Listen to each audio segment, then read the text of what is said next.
Ukistaajabu ya Musa utaona ya Firauni.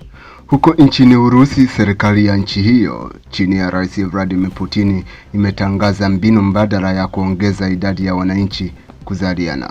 Imeweka utaratibu maalum wa kuzima umeme na intaneti usiku wa saa 4 ili kupunguza muda wa wananchi kushinda wanachezea simu zao wakiperuzi mitandao ya kijamii, na badala yake wawe busy na wapenzi wao na kuendelea kuboresha kiwango cha kuzaliana ambacho kinaonekana kushuka kila iitwapo leo.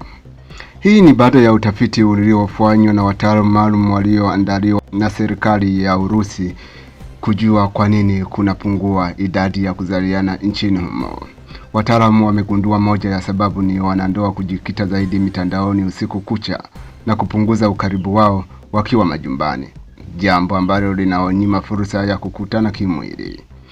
Wakosoaji wameibuka na kuitaka serikali ya Putin itatue matatizo ya watu yanayowafanya wasizaliane, ambayo ni gharama kubwa za maisha, malipo madogo kwa wafanyakazi na kupanda kwa gharama ya malezi.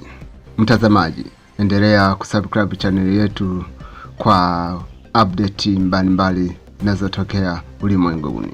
Mimi ni Frank Shihulia wa Pot Media, Dar es Salaam.